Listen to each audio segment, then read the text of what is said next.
चलिए इंट्रोपी पढ़ते हैं। देखिए क्यों छुट्टी क्यों चाहिए, हम इस टॉपिक में डिस्कस कर देते हैं छुट्टी क्यों चाहिए होता है। इंट्रोपी किसको कहते हैं? Energy of randomness, energy of molecular randomness called as entropy, simple, called as entropy। Randomness को डिसऑर्डर भी कहते हैं, डिसऑर्डर, है ना। एनर्जी ऑफ मॉलिक्यूलर रेंडोमनेस और disorder called as entropy. Disorder of a system जोड़ दीजिए, किसका? तो सिस्टम का।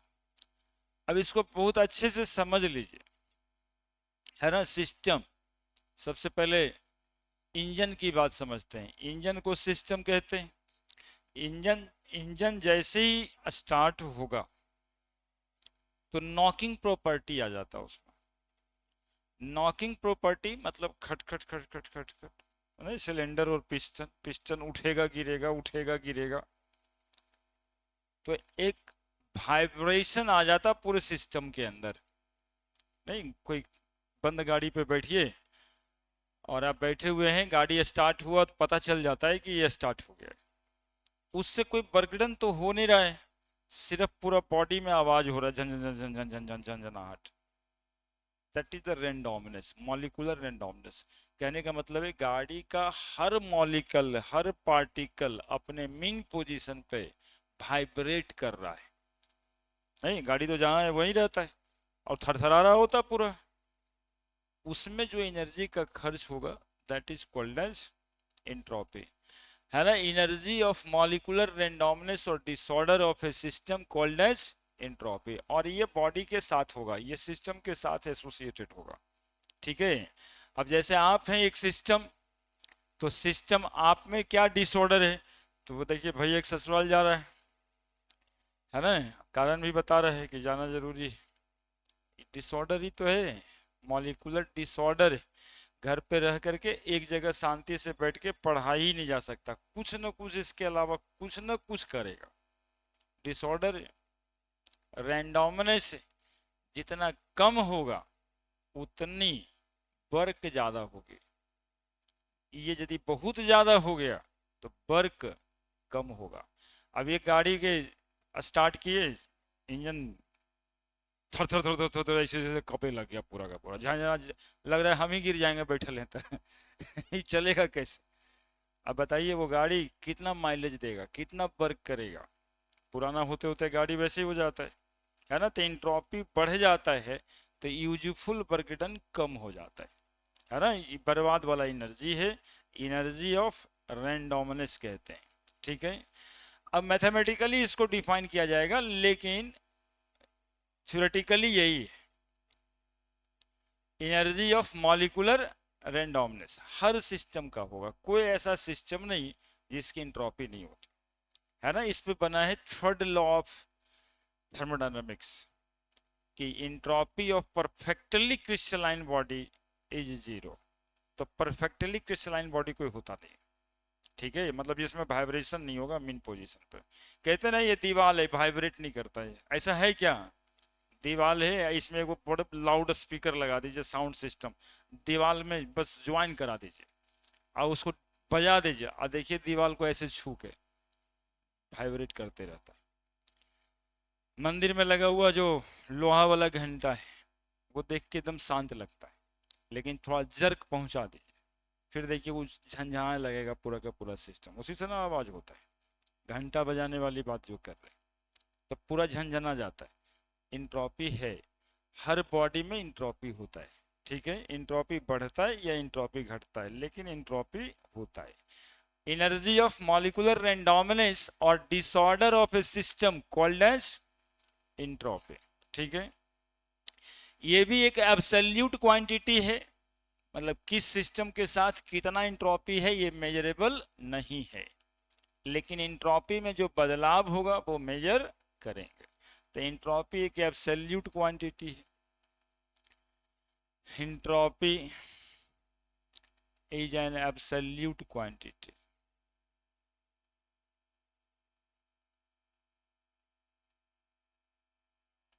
है ना? आप देखे होंगे 2 लाइन इसमें पहले से बताया गया है कि इंट्रोपी एब्सोल्यूट क्वांटिटी है, साथ में इंट्रोपी स्टेट फंक्शन है. Entropy is a state function and entropy change does not depends on path followed for the change. है ना? स्टेट फंक्शन का मतलब होता है change in entropy, change in entropy does not depends on path followed for the change. Path followed for the change. कैसी property है? Extensive की intensive, mass independent की mass dependent. Entropy is extensive properties. चारों property जो बताए थे वो extensive ही है ना. एंथैल्पी, एंट्रोपी और फ्री एनर्जी, है ना? बहुत पुरानी बात है जी. लिख दो. अब डिफिनेशन बताएंगे एंट्रोपी का.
लिख दिया.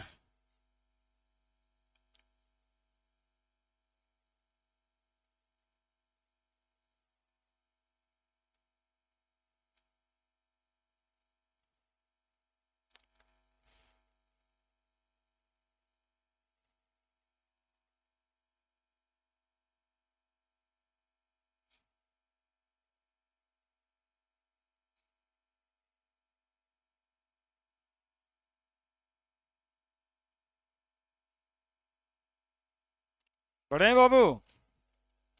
Now the entropy change. ये पुराना बात है रे. तीनों बात तो पुराना है. पढ़ा इसलिए रहे हैं कि एक्सटेंसिव इंटेंसिव का लिख नहीं पा रहे थे आप, कंफ्यूज कर गए थे. 2 नंबर में था सर.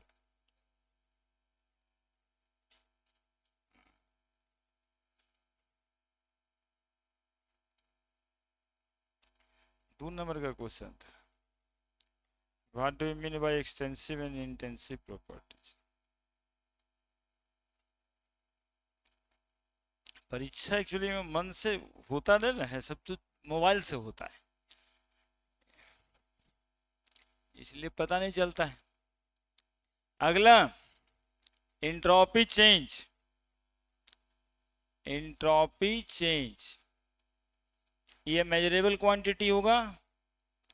डेल्टा एस लिखते हैं बाबू, डेल्टा एस एंट्रोपी चेंज. ठीक है, डेल्टा एस. और जब चेंज इन एंट्रोपी है डेल्टा एस बराबर तो होना तो वही है S2 minus S1. Final entropy minus initial entropy, final entropy minus initial entropy.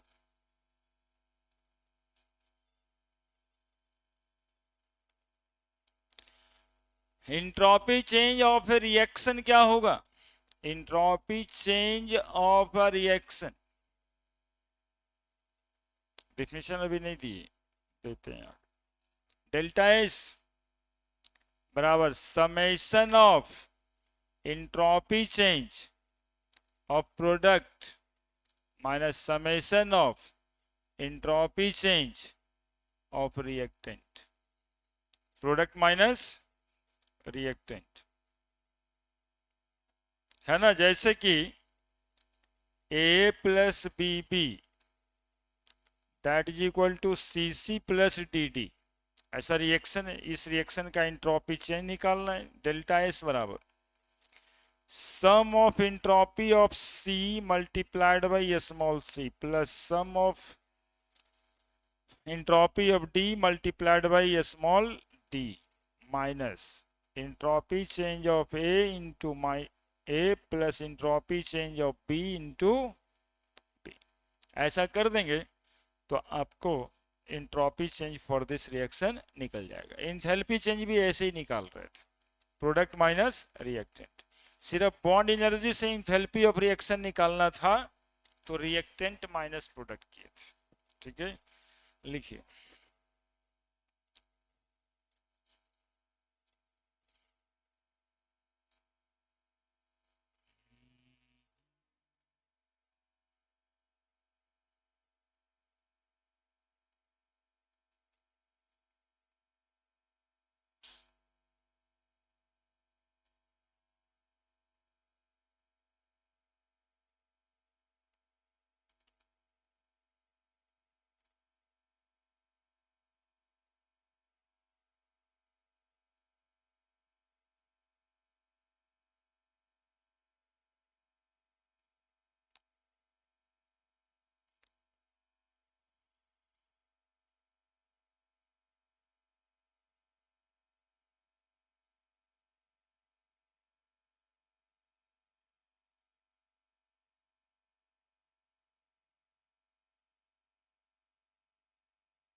लिख दिया।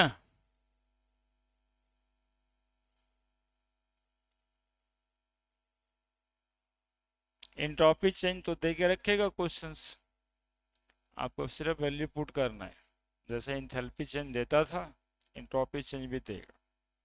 ठीक है, नाउ एंट्रोपी चेंज को डिफाइन कैसे करते, पढ़ रहे हैं। Entropy change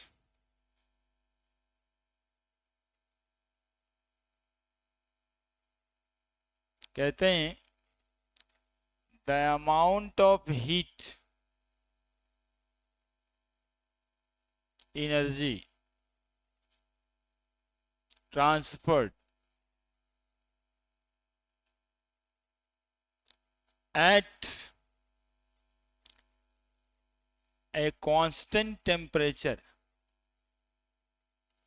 per unit constant temperature, per unit constant temperature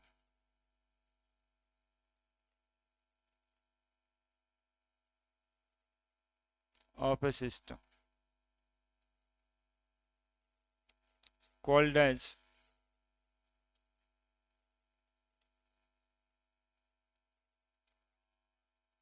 entropy change.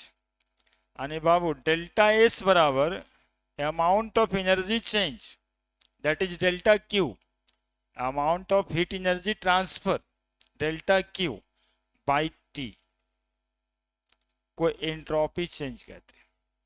Unit होगा जूल पर केल्विन, जूल पर केल्विन। देखो क्या बता रहे थे, गाड़ी स्टार्ट हुआ था, बैठे थे आप, बॉडी में झंझनाहट था, वाइब्रेशन था, तो गाड़ी तो हीट एनर्जी ट्रांसफर कर रहा था, हीट एनर्जी की वजह से झंझनाहट था, लेकिन टेम्परेचर कांस्टेंट था, इंजन का कोई टेम्परेचर बढ़ नहीं रहा था, बर्कडन भी नहीं कर रहा था, गाड़ी सिर्फ स्टार्ट था, और जो झंझनाहट थी उसी को तो एंट्रोपी कहे थे।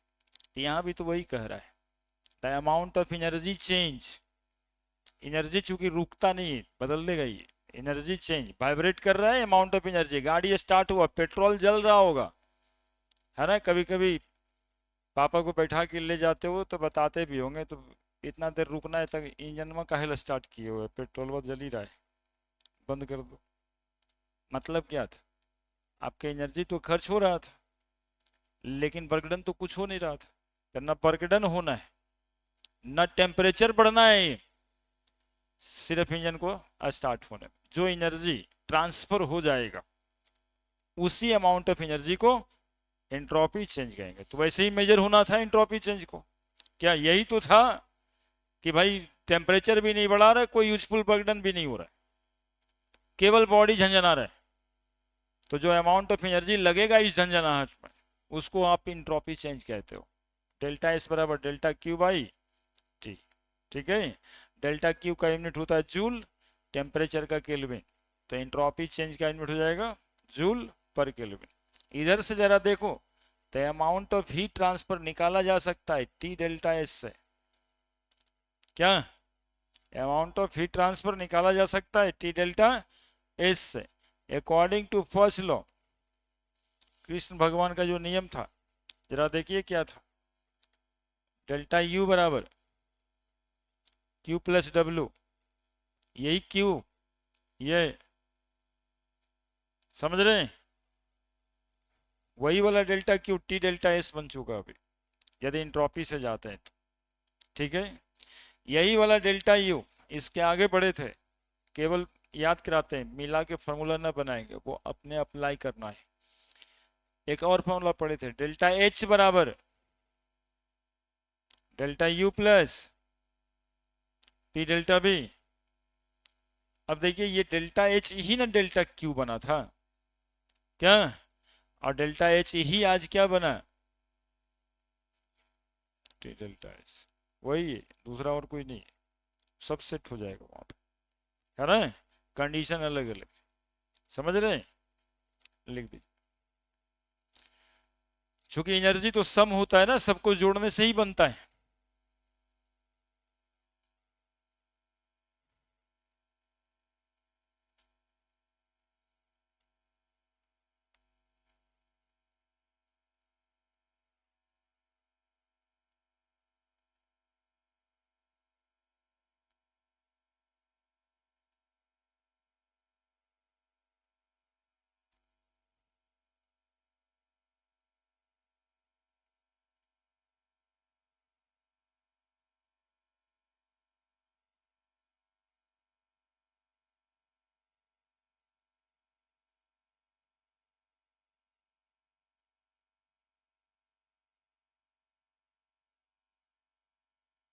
कोई भी फेनोमेनन हो रहा है, कोई भी प्रोसेस हो रहा है, यदि टेम्परेचर नहीं बढ़ रहा है और उस समय जो अमाउंट ऑफ एनर्जी ट्रांसफर हो गया उसी को कहते हैं एंट्रोपी चेंज, ठीक है। आप पैसे खर्च कर रहे हैं, आप में कोई परिवर्तन हो नहीं रहा है, तो जो भी खर्च किए वो बेकार वाला एनर्जी है ना, मतलब कि वो पैसा बर्बाद ही हो रहा है, यही तो बोलते हैं घर में, तो वो एंट्रोपी में जा रहा है। वहाँ घर पे कहते हैं लड़का पटना गया पढ़ने के लिए, पढ़ता उड़ता है कि ऐसे ही, वो जो ऐसे ही है ना वही एंट्रोपी है, वैसे ही जो है वही एंट्रोपी है, ठीक है। पढ़ रहा है तब तो बर्कडन है, यूजफुल बर्कडन है, और ऐसे ही है, मतलब खाली इंट्रोपी में तो खर्च नहीं हो रहा है, सब पैसा बर्बाद तो नहीं कर दे रहा है, वो तो बर्बाद कर देने वाला जो अमाउंट है वही इंट्रोपी है। ठीक है, उससे कोई डेवलपमेंट नहीं हुआ, कोई सीख नहीं मिली और पैसे खर्च हो गए, दैट इज इंट्रोपी। और नहीं तो टेम्परेचर बढ़ना चाहिए। अब जैसे इंथैल्पी में पढ़े थे ना बाबू, इंथैल्पी चूंकि केमिस्ट्री है तो हम लोग इंथैल्पी में याद करिएगा पढ़े थे, enthalpy of fusion, enthalpy of vaporisation. वैसे ही entropy of fusion, entropy of vaporisation, जितना इंथैल्पी इंथैल्पी हो रहा था यहाँ भी इंट्रोपी इंट्रोपी होगा, है ना। तो दो तीन ठो लिखते हैं और उससे पहले entropy change, entropy of fusion लिख दीजिए, एंट्रोपी ऑफ फेज ट्रांसफॉर्मेशन, थोड़ा और ज्यादा समझ में आएगा। पहला मतलब केमिस्ट्री में कहां पे लगेगा ये, उसके समझ में आने के लिए दो तीन टॉपिक बनाएंगे। सॉलिड से लिक्विड ही ना बनता फ्यूजन में, यदि ये सॉलिड आइस है, आइस है, ऐसे लिखते हैं water solid, water liquid, fusion है ना अभी, क्या डिग्री सेंटीग्रेड पे होता ही है, कितना केल्विन। इंट्रोपी ऑफ फ्यूजन देखो क्या कहता है, इंट्रोपी ऑफ फ्यूजन क्या कहता है, जो भी अमाउंट ऑफ एनर्जी चेंज होगा यहां पे बाई कितना केल्विन पे, टेम्परेचर नहीं बढ़ना चाहिए, तो जो अमाउंट ऑफ एनर्जी चेंज होगा 273 केल्विन पे, उसी को इंथैल्पी ऑफ फ्यूजन कहेंगे, बस इंट्रोपी ऑफ फ्यूजन कहेंगे। डेल्टा क्यू क्या बाई 273, टेम्परेचर चेंज नहीं करना है। इसको फिजिक्स के साइड से पढ़े होंगे तो शायद लेटेंट हीट में जाता होगा ये, कि हीट एनर्जी देते रहते हैं लेकिन टेम्परेचर नहीं बदलता है, फेज जो है सॉलिड से लिक्विड हो जाता है। उस समय हो क्या रहा होता है एक्चुअली में, सॉलिड में इंटर मॉलिक्यूलर डिस्टेंस बहुत कम होता है, पार्टिकल पार्टिकल बहुत क्लोज होता है, लिक्विड में पार्टिकल पार्टिकल में दूरियां बढ़ जाती, दूरी बढ़ने से इंट्रोपी बढ़ जाता है यार, दूरी बढ़ने से एंट्रोपी बढ़ जाता है, पार्टिकल एक दूसरे के क्लोज में तो फ्लो नहीं करता, एक दूसरे से दूर हो गया तो फ्लो कर गया, दैट इज लिक्विड। और दूर कर दीजिए तो फ्लो ही नहीं कर गया, उड़ ही गया, हो गया गैस, है ना। तो एंट्रोपी है वही amount of energy change when solid converted to called as entropy of fusion, है ना। The amount of energy change at constant temperature when solid converted to liquid, तो जो अमाउंट ऑफ एनर्जी में बदलाव होगा उसी को एंट्रोपी चेंज कहेंगे, है ना। और हम बताए फंडामेंटली इसमें हो क्या रहा है, तो बोलेंगे सॉलिड के पार्टिकल एक दूसरे के बहुत क्लोज रहता है, वही दूर हो रहा है ना, एक दूसरे से दूर हो रहा है।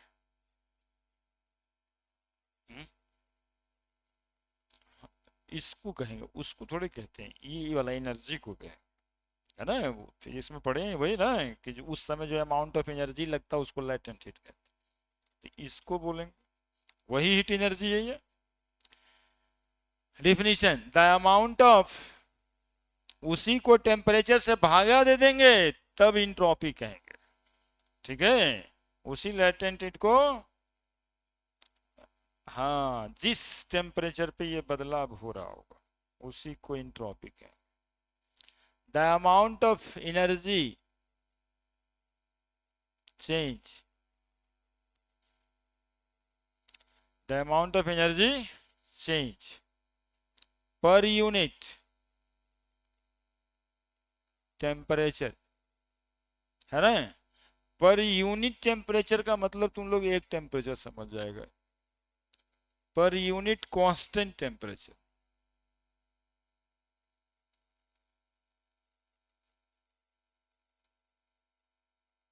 ठीक है।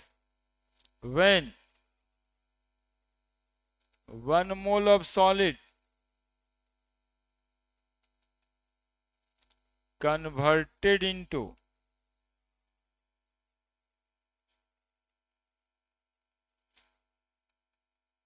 liquid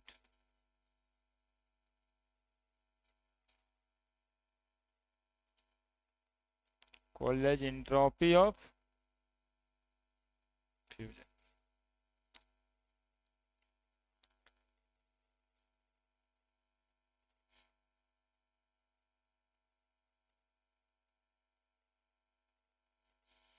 पढ़ ले रे बाबू, पढ़ ले, वो तो ससुराल जाएगा तो करवे करेगा वहां। और करने क्या है, वहां दिखाना है कि कितना बिजी हैं हम। हाँ, हमको लेके चल।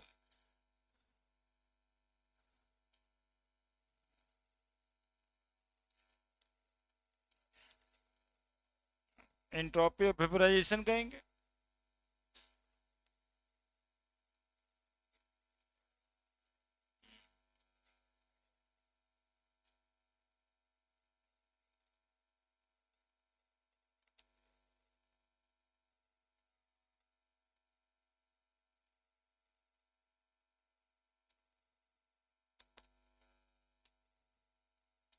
पीवी गामा पढ़ रहा है, एडियाबेटिक में गमे नहीं पढ़ता होगा पीवी गामा।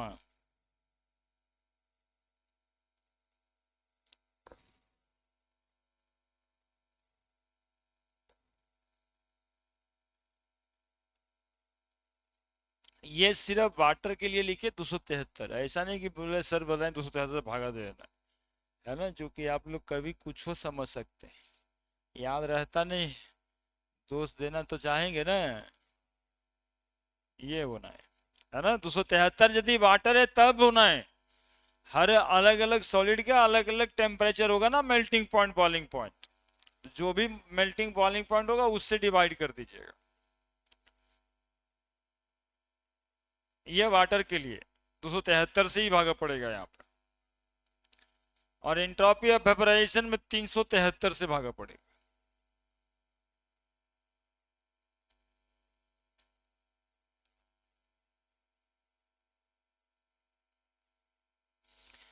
लिखा amount of energy change per unit constant temperature. ज्यादा तेज आदमी जानते हैं इसको क्या बता देगा, आइसोथर्मल चेंज ऑफ एनर्जी। जब ये कांस्टेंट टेम्परेचर है तो आइसोथर्मिक तो हो ही गया ना प्रोसेस, तो isothermal change of energy called entropy. That's all, बस इतना ही होता है, मतलब कुछ है नहीं। आइसोथर्मिक प्रोसेस में यदि कोई एनर्जी में बदलाव होता है तो एंट्रोपी चेंज हो जाता है, उसी को एंट्रोपी चेंज कहते हैं, है ना। देखिए कॉमन बात है कि आप हीट एनर्जी किसी सिस्टम को दे रहे हैं तो उसका टेम्परेचर बढ़ रहा है, ये तो कॉमन बात है, ये तो होना ही चाहिए। अब किसी में हीट एनर्जी जा रहा है, उसका टेम्परेचर भी ना बढ़ रहा है, तो कुछ तो अंदरूनी बात होगा क्या। अरे आपको हम एनर्जी दे रहे हैं, मान लो किसी तरह से एनर्जी दे रहे हैं, आप में कोई बदलाव हो ही नहीं रहा है, तो बोलने देंगे कि इसको कोई अंदरूनी बीमारी है, उछल रहे नहीं किया है वही इंट्रोपी है ना। अमाउंट ऑफ एनर्जी देंगे और कोई चेंजेस हो ही नहीं रहा है। इंट्रोपी ऑफ वेपोराइजेशन,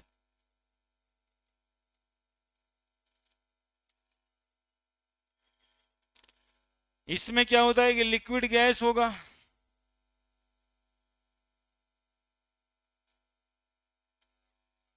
क्या लिक्विड गैस होगा, तो डेल्टा एस बराबर इस फेनोमेनन में जो भी डेल्टा क्यू रहा है भाई, जिस टेम्परेचर पे ये चेंजेज हो रहा है, यही फॉर्मूला होगा।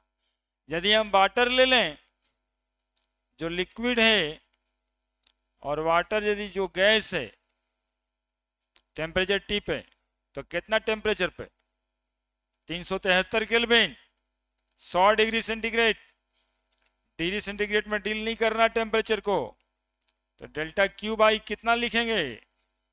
373। बस हो गया, और क्या करना है ना? तो the amount of energy change, the amount of heat energy change या एनर्जी चेंज, कुछ भी लिखें आप, change when 1 mole of liquid converted to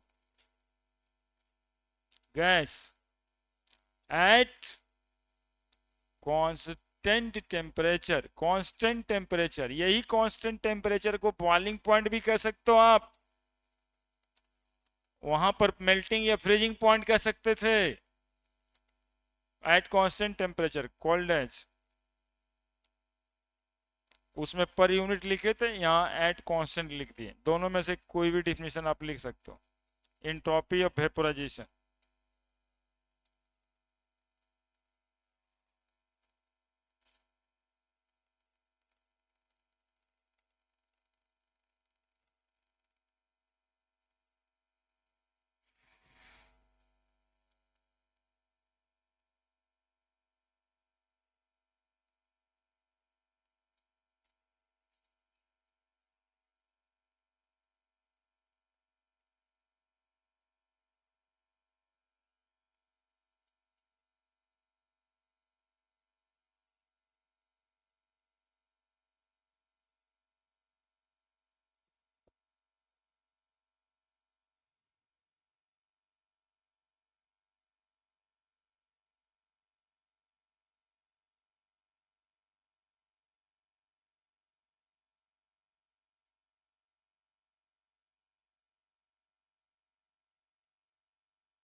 ठीक है?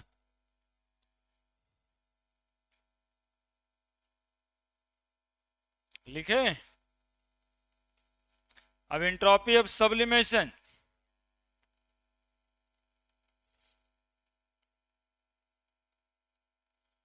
कोई भी फेनोमेनन केमिस्ट्री का होते रहेगा, उस समय जो अमाउंट ऑफ एनर्जी चेंज होगा, है ना, देखते हो कोई रिएक्शन कांस्टेंट टेम्परेचर पे तो लिखता है कि इतना केल्विन पे हो रहा है, तो जो अमाउंट ऑफ एनर्जी बदलेगा उसी से डिवाइड कर देंगे, वो एंट्रोपी निकल जाए।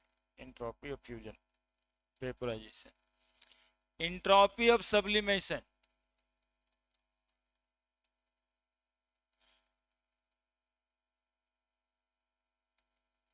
क्या होगा इसमें बताओ? सॉलिड गैस का इक्विलिब्रियम ही होता है इसमें, और जिस टेम्परेचर पे हो रहा होगा, तो delta S sublimation,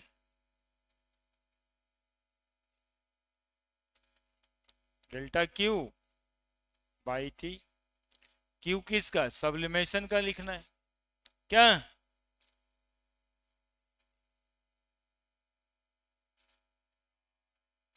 the amount of energy change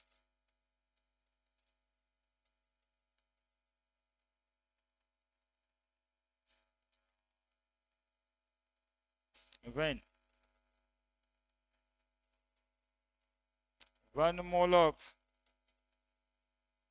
solid converted to gas at the constant temperature of sublimation.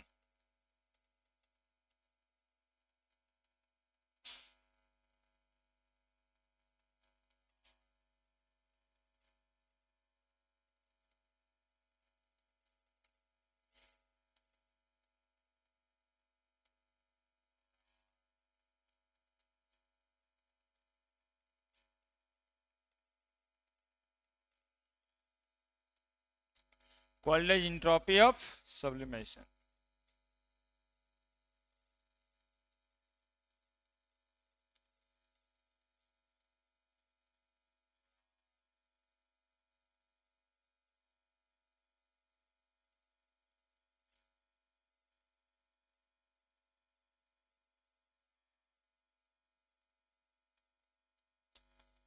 इसी तरह से हम आपको बताना चाहते हैं, अब फ्लो पकड़ लिए होंगे, इंथैल्पी हम 2 क्लास किए, जितना में इंथैल्पी लगा रहे थे सब में इंट्रोपी लगा सकते हैं आप।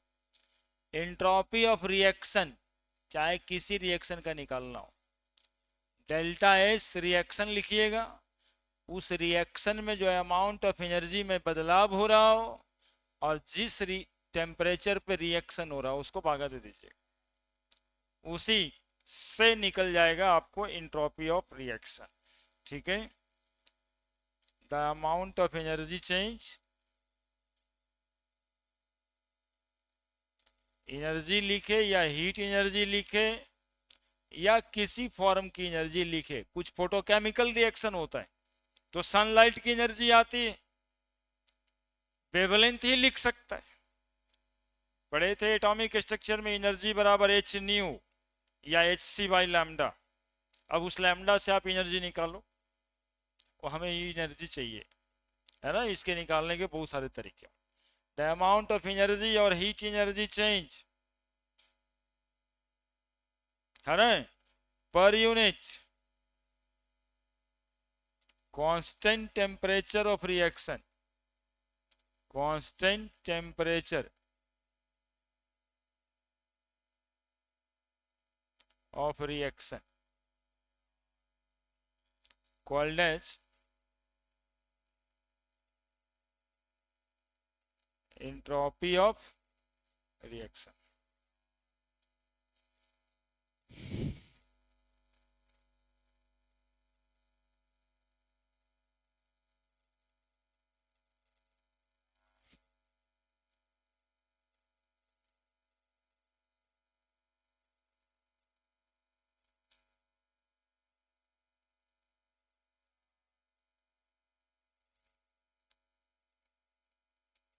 निकलेगा सब जगह पे Q और टेम्परेचर से भागा देकर।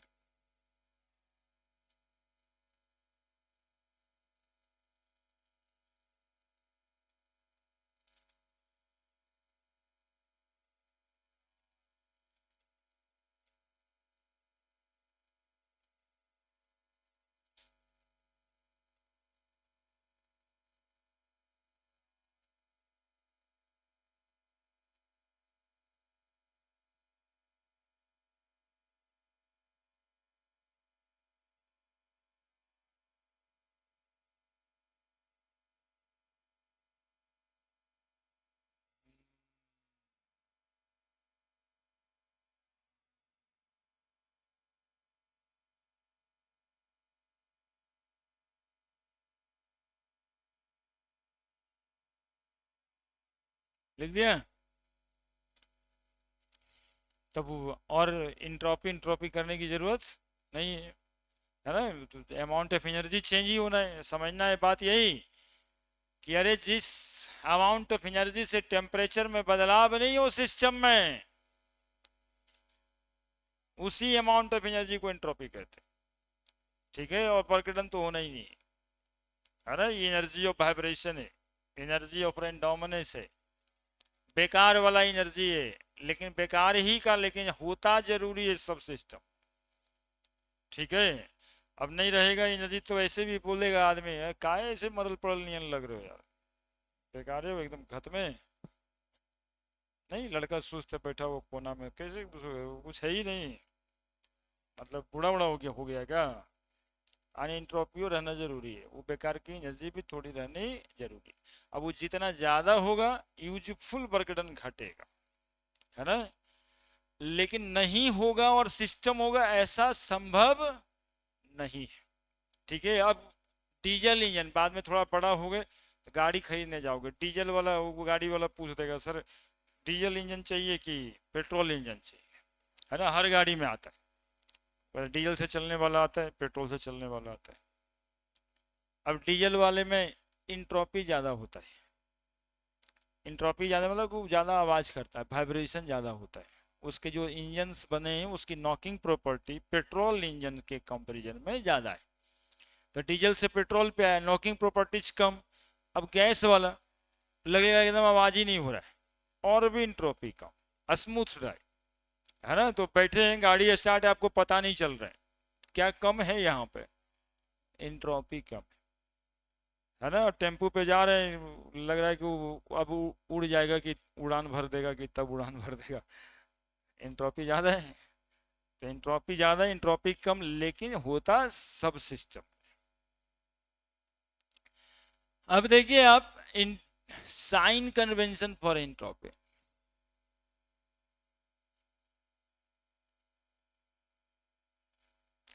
जब इंट्रोपी चेंज पॉजिटिव लिखाता है मतलब होता है इंट्रोपी इंक्रीजेज, इंट्रोपी इंक्रीजेज। और डेल्टा एस यदि किसी का निगेटिव लिखा हुआ है मतलब है इंट्रोपी डिक्रीजेज। तो बात सही है, इसमें बहुत ज्यादा परेशानी वाली बात है नहीं, एंट्रोपी डिक्रीजेज। ठीक है। डेल्टा एस पॉजिटिव मतलब एंट्रोपी इंक्रीजेज, और डेल्टा एस नेगेटिव मतलब एंट्रोपी डिक्रीजेज। अब देखो एग्जांपल पहला दे रहे हैं, कोई सॉलिड है 1 मोल और ये लिक्विड में कन्वर्ट हो जा रहा है। अब इस फेनोमेनन में इंट्रोपी इंक्रीज किया कि डिक्रीज किया, बताओ जल्दी। तुम लोग कुछ नहीं बोलता है, नहीं इंट्रोपी हो तो कुछ लाओ, क्या हुआ है बताओ। सॉलिड लिक्विड में कन्वर्ट हुआ, इंट्रोपी चेंज पॉजिटिव या नेगेटिव? अभी अभी बता रहे थे यार, सॉलिड मतलब पार्टिकल्स बंधे हुए हैं, लिक्विड मतलब पार्टिकल के बीच में स्पेस बढ़ा है। तो जब स्पेस बढ़ता है तो रेंडोमनेस बढ़ता है। स्पेस बढ़ने का क्या मतलब, जब आप नहीं कहते हैं वे मामा जी वो हमको मतलब न रखते उनसे, मतलब रखते तो क्या करते, जैसे कहते वैसे करते, यहाँ जाना है वहां जाना है तो होता मतलब रखते। स्पेस से बढ़ गया है, अब वो कुछ हो कहता है हमको फर्क न पड़ता, रेंडोमनेस बढ़ा हो। क्या, सॉलिड के पार्टिकल डिस्टेंस कम, लिक्विड के पार्टिकल डिस्टेंस ज्यादा, randomness increases, delta S positive. Liquid gas बना, क्या बोलो, डेल्टा एस, और भी पार्टिकल पार्टिकल के बीच interaction, solid gas positive. Clear है। इसी को केमिस्ट्री में अप्लाई करते हैं। चौथा, ठीक है, ऐसा है H2 बोलो तो इस प्रोसेस का इंट्रोपी क्या हुआ, सब अपने स्किल से बता सकते। H2 मतलब मॉलिक्यूल है, हाइड्रोजन से हाइड्रोजन बंधा हुआ है, यहां एटम है और ये हाइड्रोजन हाइड्रोजन अलग हो गया, ये मॉलिक्यूल है। तो मॉलिक्यूल में बॉन्ड होता है, ये एटम है, एटम इंडिपेंडेंट होता है, एंट्रोपी क्या हुआ, बढ़ गया। जैसे ही कोई मॉलिक्यूल टूट के एटॉमिक फॉर्म में आएगा उसका एंट्रोपी इंक्रीज करेगा, और एटम जब मॉलिक्यूल बनेगा तो एंट्रोपी डिक्रीज करेगा। ठीक है। पांचवा, अब एक रिएक्शन है देखो ऐसा, PCl5 gas, PCl3 gas, Cl2 gas. पूछ रहा है इस रिएक्शन का एंट्रोपी चेंज क्या होगा, पॉजिटिव नेगेटिव? पॉजिटिव नेगेटिव कैसे पता करिएगा? तो पता करने के लिए यहाँ पे अमाउंट देखेंगे। 1 मोल गैस है, यहाँ 1 मोल गैस ये भी है, 1 मोल यहाँ गैस ये भी है, 2 मोल गैस है। 1 मोल गैस टूट के 2 मोल गैस बना, तो 2 मोल गैस बना तो इंक्रीज हो गया ना, तो गैसियस मॉलिक्यूल इंक्रीज हुआ, डेल्टा एस क्या हो जाएगा? पॉजिटिव। ठीक है, छठा एग्जाम्पल देखते जाइएगा, यह बहुत आसान आसान बात भी पूछा जाता है। Calcium carbonate CaCO3 solid, CaO solid, CO2 gas, पूछा जा रहा है डेल्टा एस पॉजिटिव की नेगेटिव? सॉलिड है और उधर गैस है, तो इधर तो रिएक्टेंट में तो गैस है नहीं, तो रेंडोमनेस कम होगा, उधर प्रोडक्ट में गैस हो गया, रेंडोमनेस बढ़ गया, डेल्टा एस पॉजिटिव। समझ रहे हैं हम जो समझाना चाह रहे हैं? आप समझ रहे हैं कि एंट्रोपी चेंज कैसे फाइंड आउट करते हैं? पॉजिटिव नेगेटिव मतलब बढ़ रहा है घट रहा है कैसे पता चलेगा? मैग्नीट्यूड देगा तो बना ही देंगे सवाल। NH3 N2 + 3H2 gas gas gas 2NH3, बताइए एंट्रोपी बढ़ रहा है कि घट रहा है? 2 मोल है, गैस था इधर भी, गैस था उधर भी, इधर 4 मोल हो गया, इधर 2 ही मोल है, तो अमाउंट बढ़ रहा है। तो एक कॉन्सेप्ट निकला कि यदि रिएक्टेंट प्रोडक्ट दोनों ही तरफ गैस हो, दोनों ही तरफ लिक्विड हो, तो जिधर अमाउंट ज्यादा होगा वो एंट्रोपी इंक्रीज हो रहा है, डेल्टा एस पॉजिटिव, है ना? ऐसे नहीं कि अमाउंट से देखेंगे, ऐसे नहीं कि अमाउंट से देखेंगे, अमाउंट से तब देखेंगे जब दोनों तरफ गैस हो। जैसे CaCO3 वाला एग्जांपल है, अमाउंट से नहीं देखे, ये गैस है इस वजह से एंट्रोपी इंक्रीज हुआ, ये सॉलिड था, लेकिन यहाँ पे दोनों ही तरफ गैस था, तो अमाउंट से एंट्रोपी देख ली, है ना? तो सॉलिड से लिक्विड हो जाएगा, कहीं पर भी एंट्रोपी इंक्रीज करेगा, लिक्विड से गैस एंट्रोपी इंक्रीज करेगा, सॉलिड से गैस एंट्रोपी इंक्रीज करेगा। दोनों तरफ, एक तरफ सॉलिड है रिएक्शन में, एक तरफ गैस है, एंट्रोपी इंक्रीज करेगा। बॉन्ड बना हुआ है, बॉन्ड टूटा हुआ है, एंट्रोपी इंक्रीज करेगा। यदि दोनों तरफ गैस है, दोनों तरफ लिक्विड है, तो फिर देखेंगे अमाउंट ज्यादा किधर है। ठीक है, और भी एग्जांपल, कभी कभी ऐसा लिखता है कि एक सिस्टम है जिसका टेम्परेचर हमने बढ़ा के 100 डिग्री से 300 डिग्री कर दिया, एंट्रोपी क्या हुआ होगा? तो एंट्रोपी इंक्रीज कर गया होगा, क्योंकि 100 डिग्री पर रेंडोमनेस कम था, अब 300 डिग्री कर दिए तो रेंडोमनेस बढ़ गया, नहीं गैस घूमने लगेगा ज्यादा स्पीड से, तो एंट्रोपी इंक्रीज कर जाएगा। ठीक है, हाँ जैसे अभी देखिए होली आ रहा है, तो एंट्रोपी आप लोग का इंक्रीज करेगा, सबको लगेगा कि भाभी को जाके ले ही आते हैं और नहीं तो जाके वहीं रह ही जाते हैं,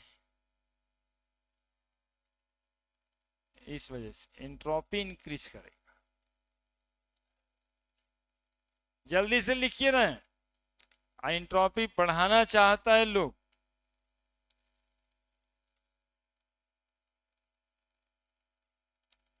जल्दी जल्दी जल्दी, अभी एक बहुत बड़ा बात समझाना है हमको।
लिखे?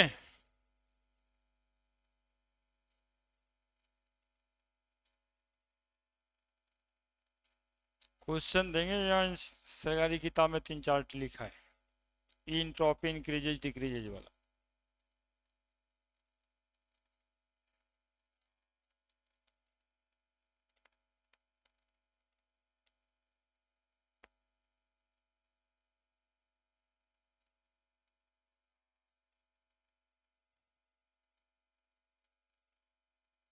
बड़े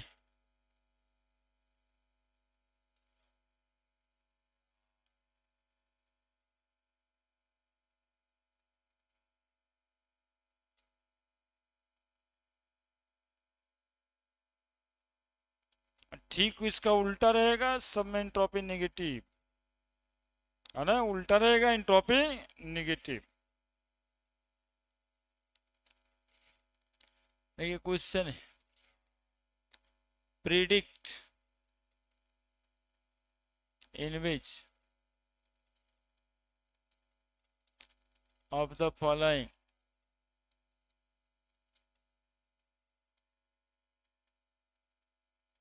एंट्रोपी इंक्रीजेज और decreases.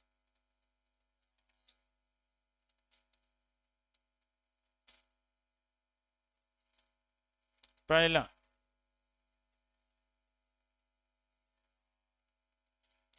A liquid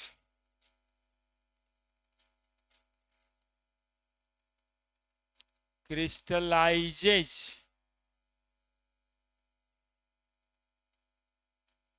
into a solid। दूसरा,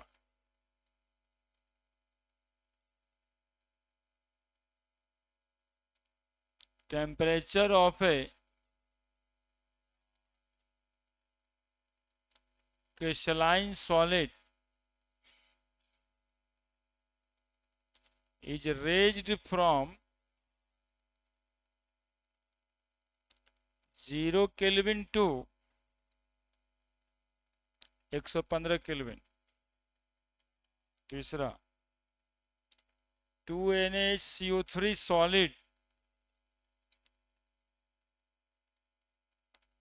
Na2CO3 solid plus CO2 gas plus H2O gas. चौथा, H2 गैस 2H गैस। जल्दी बता दीजिए।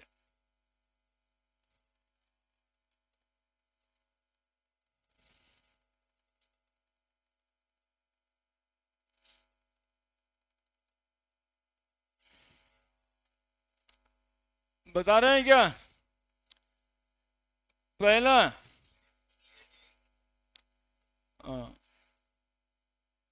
ये solid crystallises, a liquid crystallises into solid. ये सब रिवर्सिबल प्रोसेस ही होता है। तो delta S negative, more entropy less entropy, molecule ordered होता है। नहीं कह सकते हैं सॉलिड के मॉलिक्यूल ज्यादा ऑर्डर्ड होते हैं, ज्यादा कॉम्पैक्टली अरेंज्ड होते हैं, तो ये घूमेगा कम, अनएंट्रोपी कम। दूसरा बताइए, टेम्परेचर ऑफ क्रिस्टलाइन सॉलिड, इधर भी सॉलिड है और इधर भी सॉलिड ही है, लेकिन ये सॉलिड के पार्टिकल 0 केल्विन पे हैं और ये सॉलिड के पार्टिकल 115 केल्विन पे है ना। दोनों सॉलिड ही है, लेकिन टेम्परेचर बढ़ गया, तो टेम्परेचर बढ़ने की वजह से सॉलिड की रेंडोमिनेस बढ़ जाए।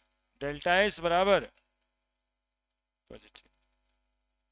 तीसरा, देखिए ये सॉलिड है, ये सॉलिड है, लेकिन इधर में ये गैस है, तो डेल्टा एस पॉजिटिव।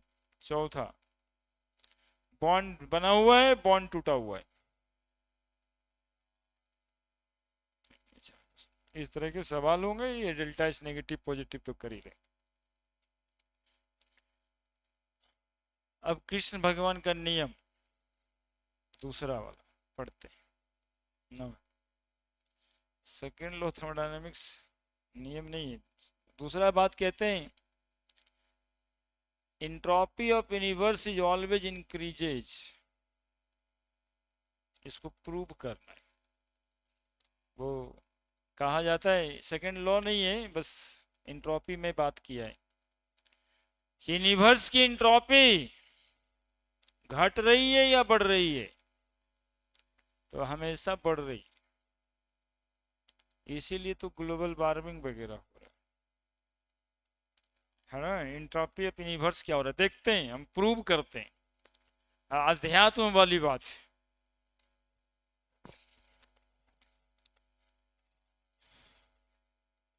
हाँ भाई रुकिए ना, आप ही के लिए हैं।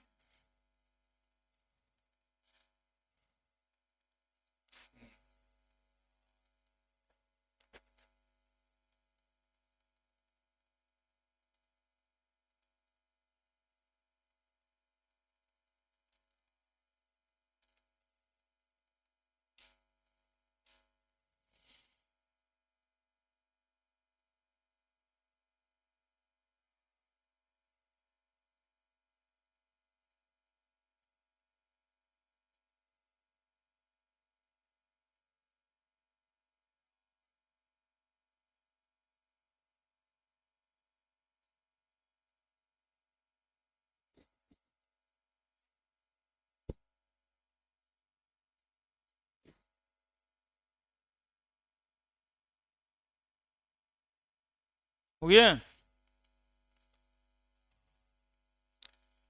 अब हेडिंग बनाइएगा आप, एंट्रोपी चेंज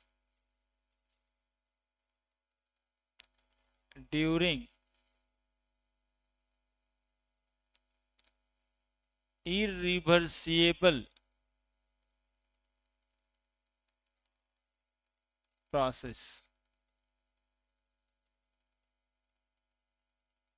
सुनिए, कुछ समझना है यहाँ पे। एक्चुअली में जितना नेचुरल प्रोसेस है ना, ये सब इरिवर्सिबल प्रोसेस है। रिवर्सिबल प्रोसेस हाइपोथेटिकल होता है कि प्रोसेस हुआ और फिर अपने मेन पोजीशन पे चला गया। यहाँ पे जितना प्रोसेस होता है नेचुरली वो हो ही जाता है, फिर से अपने मेन पोजीशन पे कहाँ जाता है। आप देखिए, पेट्रोल डाले, गाड़ी चला, फेनोमेनन रिवर्सिबल है। पिस्टन ऊपर जाता नीचे आता, ऊपर जाता नीचे आता है, लेकिन एज होल गाड़ी जब बंद किए तो पेट्रोल वापस आ जाएगा क्या? यदि वो वापस 2 लीटर भर जाता उसमें, तब ना होता रिवर्सिबल, फिर से करेंगे तो reversible.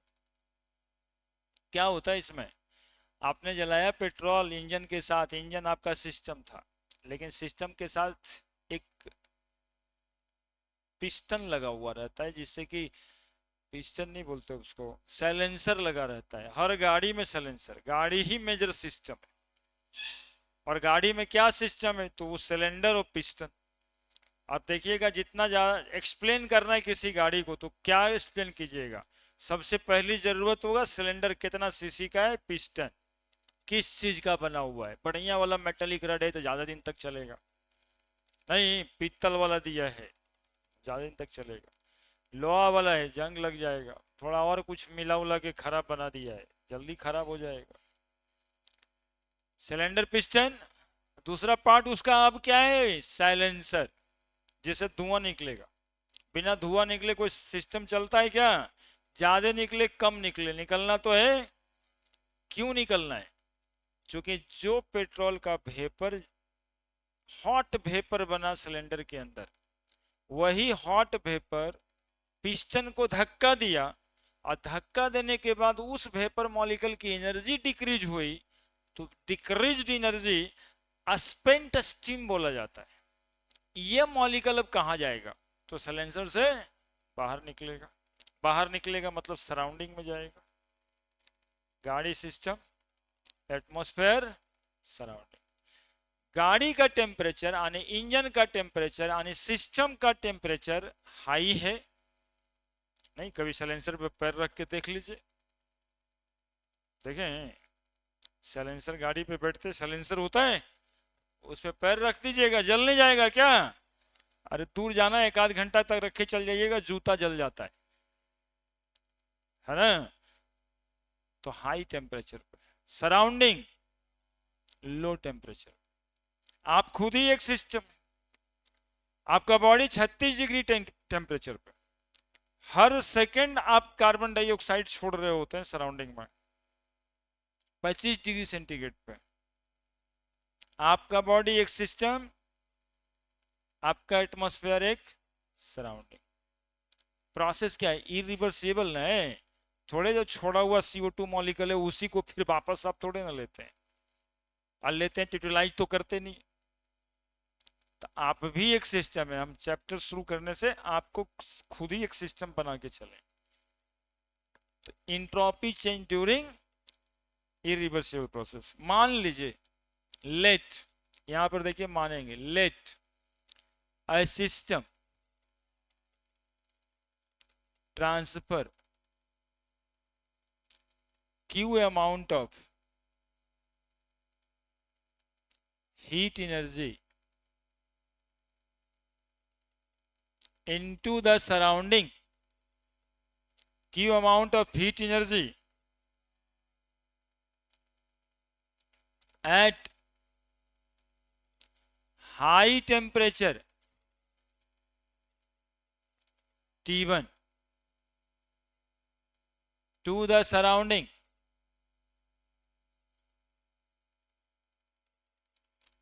at low temperature T2। यही ना होगा? बोलो, अरे इस लाइन को समझो। कोई एक सिस्टम है जो Q amount of energy transfer कर रहा है, साइलेंसर से धुआं निकल रहा है, Q amount of energy. Silencer का टेम्परेचर T1 हाई है, सराउंडिंग का temperature low T2।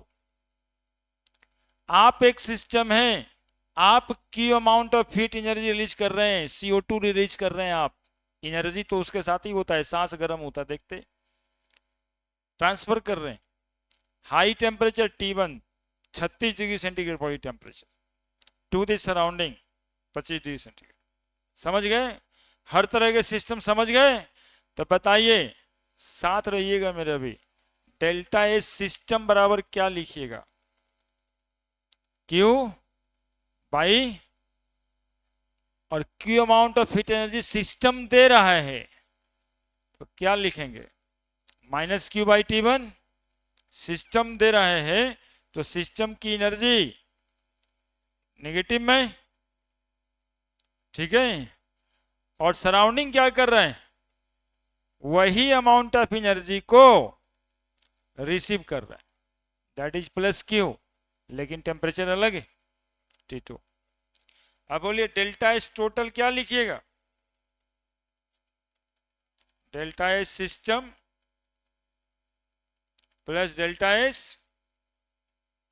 Surrounding. Delta S total that is called universe. Universe हुआ ना, बराबर सिस्टम की energy minus Q by T1 plus, अरे एक बच्चा बोल रहा है सर Q1 Q2 कहाँ ना लिखे? तो Q1 Q2 क्यों लिखें? जितना हीट आप दीजिएगा उतना ही ना सराउंडिंग लिया है, दैट इज सेम। तो delta S universe Q by T2 minus Q by T1, Q common 1 by T2 minus 1 by T1।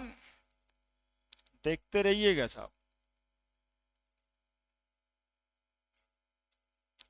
अब देखिए आप, Q T1 into T2, T1 minus T2, this is a formula of delta S universe. मतलब पूरे universe का entropy का यदि formula पूछा जाए किसी सिस्टम के द्वारा तो यही फॉर्मूले से सवाल बन जाएगा, ठीक है। सिंस, अरे देखना, since T1 is greater than हमेशा वही होगा। तो T1 यदि ज्यादा है T2 से तो डेल्टा एस इनवर्स का पॉजिटिव आएगा कि निगेटिव आएगा? पॉजिटिव आएगा कि निगेटिव आएगा? यानी total entropy change of universe is positive. मतलब entropy of universe, entropy of universe क्या लिखेंगे? ऑलवेज क्या? इंक्रीजेस, है ना, इन ड्यूरिंग इरिवर्सिबल प्रोसेस। और इरिवर्सिबल प्रोसेस ही होता है जो नेचुरल प्रोसेस होता है ना, जो प्रोसेस अपने से हो रहा होता है। झरना ऊपर से झर के पानी नीचे गिर गया, है भगवान के पास को मैकेनिज्म जो नीचे वाला पानी ऊपर चढ़ा देंगे। उसके लिए मशीन लाना पड़ेगा, इलेक्ट्रिसिटी चाहिए, जब तक मशीन चलेगा नीचे से पानी ऊपर जाएगा। लेकिन ऊपर से नीचे गिरने के लिए कोई मैकेनिज्म चाहिए आपको, वो जैसे ही ऊपर नीचे गिरी जाएगा। इरिवर्सिबल, हमारे कहने का मतलब है जो नेचुरल प्रोसेस होता है इरिवर्सिबल होता है। ठीक है। अब ऐसे केसेस में इंट्रोपी क्या हो रहा है? इंक्रीज हो रहा है। तो भगवान जी इसी बात को पहले से बता दिए कि ज्यो ज्यो ये यूनिवर्स जो है ना बढ़ते जाएगा, इसकी इंट्रोपी, इसकी रेंडोमनेस बढ़ते जाएगी। तो देखिएगा सतयुग और क्या द्वापर युग और कल युग का लोग विवरण करते हैं और बोलते हैं कि ये सब चीज जो है ना खराब खराब बात वो बढ़ते जा रहा है, भैया इंट्रोपी बढ़ते जा रहा है। एक्चुअली में ये यही कहना चाहते हैं साइंटिफिकली, वो बातें जो है क्या अराजकता बढ़ते जा रहा है, बढ़ेगा ही, साइंटिफिकली प्रूव्ड है। क्योंकि हर आदमी एक सिस्टम है और यहाँ पे वो अमाउंट ऑफ एनर्जी लॉस करते रहता है हर सेकंड, है ना। हीट एनर्जी हम लोग ट्रांसफर करते रहते, उसके बिना जी ही नहीं पाएंगे। कार्बन डाइऑक्साइड का छोड़े बिना जी पाओगे? सब कहते हैं बिना ऑक्सीजन लिए ना जी पाएंगे, तो उसी पतवा को हम कहते हैं बिना CO2 छोड़े ना जी पाएंगे। बिना CO2 छोड़े जी पाएंगे हम देते हैं ना सराउंडिंग को, कार्बन डाइऑक्साइड देते हैं जिससे सराउंडिंग का, हाँ, सराउंडिंग का इंट्रोपी बढ़ते जाता है और ये हमेशा बढ़ेगा। अब इसी पर एक बाबा आएंगे पर्यावरण विभाग वाले, वो कहेंगे भाई पेड़ लगाइए, पौधा लगाइए, नहीं तो ग्लोबल वार्मिंग हो जाएगा, सब आइस पिघल जाएगा। अरे यहाँ से पिघलता है यार, ये कारण है ना, ये कारण है। इसको कम से कम करने के लिए चूंकि CO2 आप छोड़ रहे हैं तो पौधा लगाइए तो CO2 लेगा, है ना। CO2 आप छोड़ रहे हैं तो आप अपने लिए पौधा लगा दीजिए, जितना छोड़िए 2 4 5 पौधा लेगा, मैनेज होगा। नहीं तो एंट्रोपी तो बढ़ा ही रहे हैं हमेशा।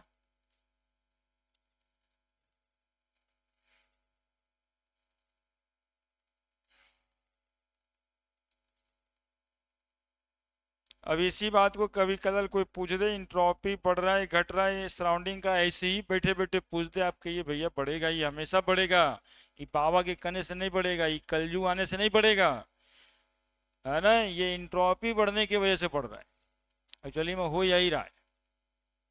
अब इसी को जितने तरह से लोग इंटरप्रेट करना है आप इंटरप्रेट कर सकते हैं। ठीक है। तो थर्मोडायनामिक्स का इंट्रोपी आपको एक सामाजिक बात से जोड़ दिया, ये इंट्रोपी चेंज।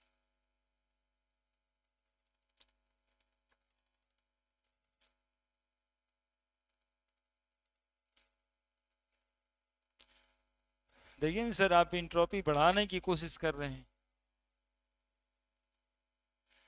हीट एनर्जी का लॉस करते सराउंडिंग में।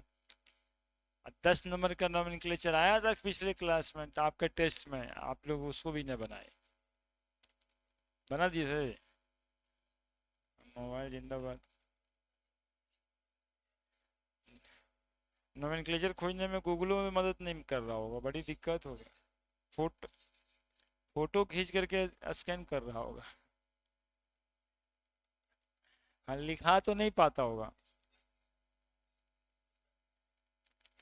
है ना। तो पूरा ऑर्गेनिक एक तरफ, खाली नोमेनक्लेचर 10 नंबर का सवाल है, इसलिए समूचा हम पढ़ा दिए थे। कि बोर्ड में भी 8 नंबर आया था, 11th में 10 नंबर आया, 5 नंबर का ऑब्जेक्टिव, 5 नंबर का सब्जेक्टिव। किसको मार्क्स बताएंगे पब्लू जी?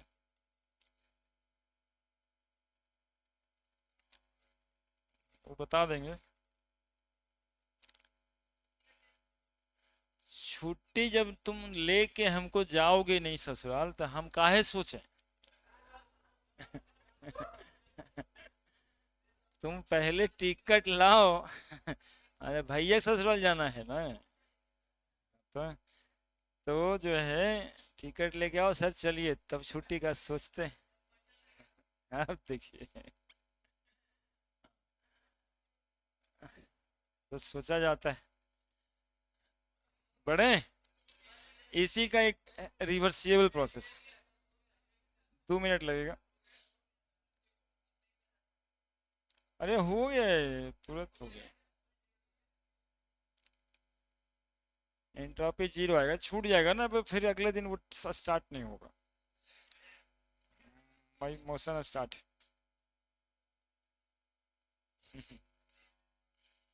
इंतजाम करवाओ तब छुट्टी देंगे। देखिए।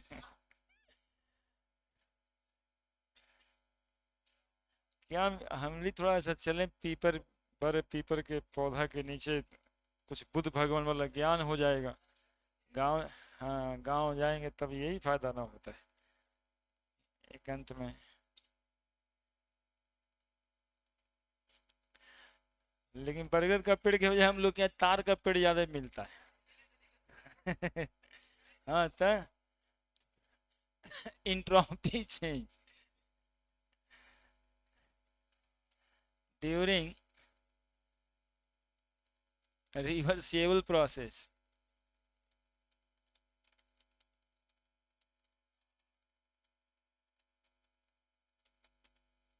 Entropy change during reversible process.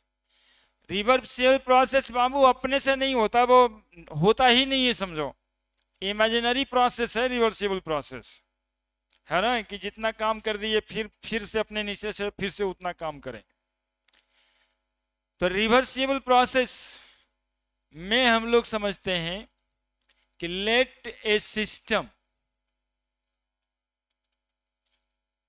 Transfer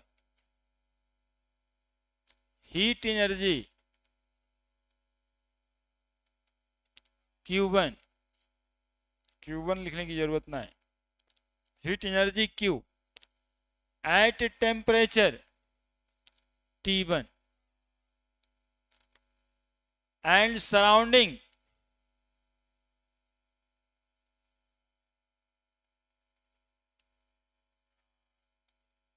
in surrounding at temperature T2।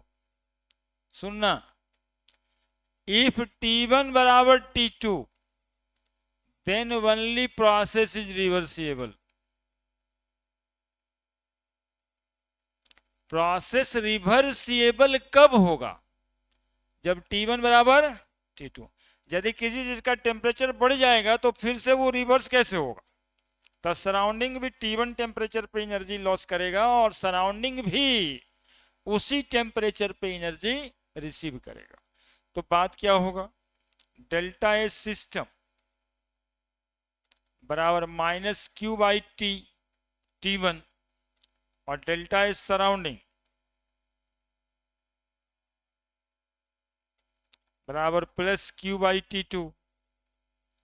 Delta S universe या टोटल बराबर -Q1/T1 +Q/T2 इफ T1 बराबर T2 बराबर T लेट कर लेना है, मान लेना है। तो डेल्टा एस टोटल क्या आ रहा है आप लोग बता दो ना आंसर जी। Q/T प्लस Q/T कट गया, that is equal to 0। Delta S total is 0।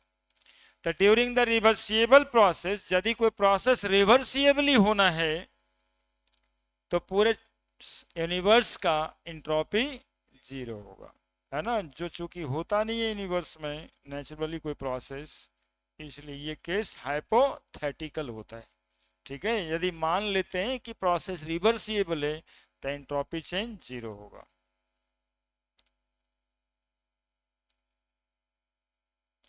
Entropy change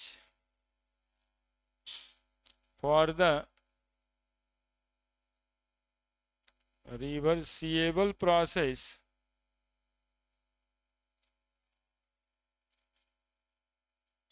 of the universe is zero. तो ये प्रूव हो गया आपका।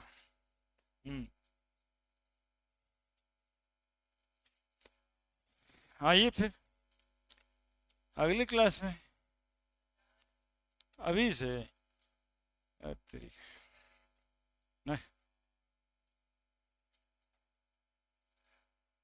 ये क्या कर सकते हैं हम। अब आपको भाई ज़्यादा फोन आ रहा होगा वहाँ